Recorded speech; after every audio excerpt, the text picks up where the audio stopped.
भाभी आपका क्या कहना है? अरे देवर जी, कहना क्या है, हमारी मानिए तो भूल जाइए उसे।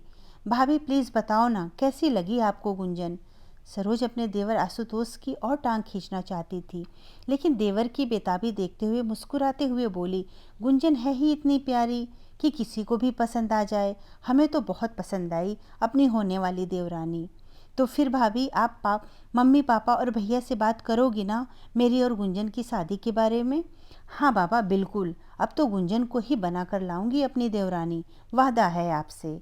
आप बेफिक्र हो जाओ, आपके भैया और मम्मी पापा जी को मनाने का काम मेरा।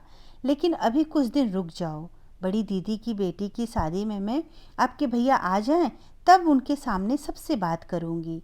भाभी सच में दुनिया की सबसे प्यारी भाभी हैं। सच कहते हैं लोग, भाभी माँ का रूप होती है। अरे आप मेरी भाभी ही नहीं, सबसे अच्छी दोस्त भी हो। आशुतोष ने खुशी से झूमते हुए कहा। आशुतोष अपनी भाभी सरोज से को अपने दिल की हर बात कह लेता था। दोनों हम उम्र थे तो दोनों की अच्छी बनती थी। आशुतोष के भैया अश्वनी सरकारी नौकरी करते थे तो दूसरे शहर में रहते थे। पहले तो सरोज भी वहीं रहती थी, लेकिन अभी 7 महीने से अपने सास ससुर के साथ रह रही थी। 2 महीने पहले ही प्यारे से बेटे को जन्म दिया था। सरोज सोच रही थी कि दीदी की बेटी की शादी में जब अश्वनी आएंगे तो उनके साथ चली जाएगी। अब तो उसने माँ जी से सीख लिया था कि बच्चे कैसे संभालना है, और अश्वनी भी तो पूरे 7 महीने से अकेले ही एडजस्ट कर रहे हैं। आशुतोष, तेरे भैया का फ़ोन आया था, उसकी गाड़ी 1 घंटे में स्टेशन पहुंच जाएगी। हाँ माँ ठीक है, मैं जा रहा हूँ भैया को स्टेशन से लेने के लिए। शाम को तुम्हारे दीदी के ससुराल के लिए निकलना भी तो है, तुम तीनों को। आशुतोष की माँ ने कहा। अरे माँ, आप और पापा को भी चलना है ना, कितना कहा है दीदी की सास ने आप दोनों को भी लाने के लिए। अरे तुम्हारा दिमाग तो ठीक है, बेटी के घर का पानी भी पीने से नर्क मिलता है, और तू अपने माँ बाप को शादी में ले जा रहा है अपनी बहन के ससुराल। वहीं बगल में बैठी आशुतोष की बुआ आरती देवी ने कहा।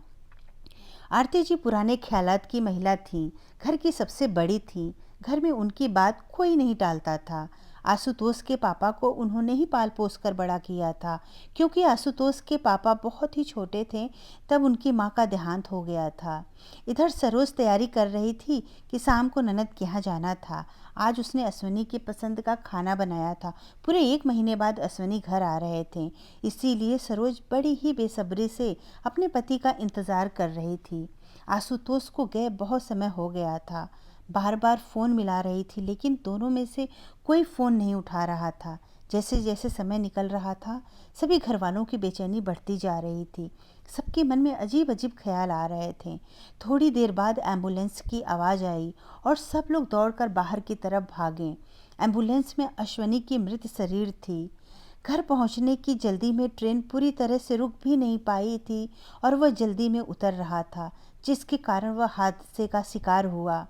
आशुतोष के लिए अपने भाई को इस तरह घर लाना दुनिया का सबसे कष्ट का काम था। मम्मी पापा और सरोज तो बेसुध ही गए थे, और सरोज की दुनिया ही उजड़ गई थी, और 2 महीने के बच्चे के सिर से पिता का साया उठ गया था। अश्वनी के जाने के बाद हंसते खेलते घर में उदासी और मातम सा छा गया था। लापरवाह आशुतोष अब जिम्मेदार बेटा बन गया था। हर पल मुस्कुराती सरोज का चेहरा अब सिर्फ आंसुओं में डूबा रहता था।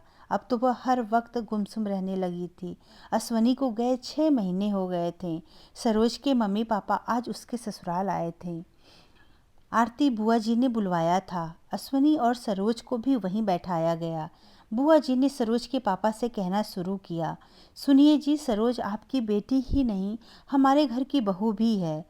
अश्वनी तो चला गया, इन दोनों का साथ शायद इतना ही लिखा था ईश्वर ने, लेकिन अभी उम्र ही क्या है बेचारी की। पहाड़ जैसा जीवन अकेले कैसे काटेगी बेचारी। ये दुख मुझसे बेहतर कौन समझ सकता है। इसीलिए मेरा तो यही फैसला है कि सरोज की दोबारा शादी उसके देवर आशुतोष से कर दिया जाए। आपको सिर्फ बताने के लिए ही बुलाया गया है। अगले महीने बड़ा ही शुभ मुहूर्त है, उसी दिन इन दोनों का विवाह करवा दिया जाएगा। आप कहीं न कहीं अपनी बेटी की शादी तो करेंगे ही, कहीं बाहर जाएगी तो हमारे बेटे को भी साथ ले जाएगी। इससे अच्छा है घर में ही रहेगी और इसका जीवन भी सँवर जाएगा और इसमें कोई बुराई भी नहीं है।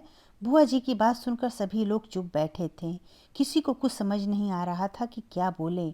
बुआ जी ने आशुतोष से पूछा तो वह चुप रहा। उसने कोई जवाब नहीं दिया। फिर उन्होंने सरोज की तरफ देखा। सरोज ने अपने आंसू पोंछे और बोली, बुआ जी, आपके इस फैसले को मैं कैसे मान लूं? अपने पति के छोटे भाई को हमेशा अपने भाई और दोस्त की तरह देखा और माना। उसको पति का स्थान मैं कभी नहीं दे सकती। आप लोगों को मेरी फिक्र करने की ज़रूरत नहीं है, मैं ठीक हूँ। आप सब लोग हो ना मेरे साथ? आशुतोष मुझसे बिना शादी करे ही मेरे बेटे को पिता का प्यार दे सकते हैं, अगर वो चाहें तो। और भविष्य में कभी मुझे लगा कि जीवन साथी की आवश्यकता है और मैं मन से तैयार हूँ किसी को अपनाने के लिए, तो मैं आप लोगों को ज़रूर बताऊँगी। फिर उसने अपने सास ससुर को देखते हुए कहा, मम्मी जी, आशुतोष भैया की शादी 1 महीने बाद उसी शुभ मुहूर्त में होगी, उस लड़की के साथ जिसे वह पसंद करते हैं। गुंजन नाम है उसका। इनके साथ ही पढ़ती है, मिली हूँ मैं उससे, बहुत ही प्यारी लड़की है। उसको ही मैं अपनी देवरानी बनाकर लाऊंगी। आप लोग शादी की तैयारी कीजिए। सरोज की बात सुनकर सब निशब्द थे। बुआ जी कुछ बोलना चाह रही थी लेकिन आशुतोष के पापा ने उसे रोक लिया।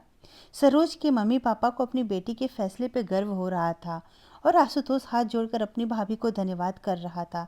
सरोज ने एक सही फैसला लेकर 3 जीवन बर्बाद होने से बचा लिया। बुआ जी उठकर आई और सरोज को गले से लगा लिया और बोली, कोई नहीं बेटा, तुझे जितना टाइम चाहिए तू ले ले, तेरा हर फैसला सर आंखों पर होगा। धन्यवाद दोस्तों, मेरी कहानी अच्छी लगी तो सब्सक्राइब जरूर करिएगा।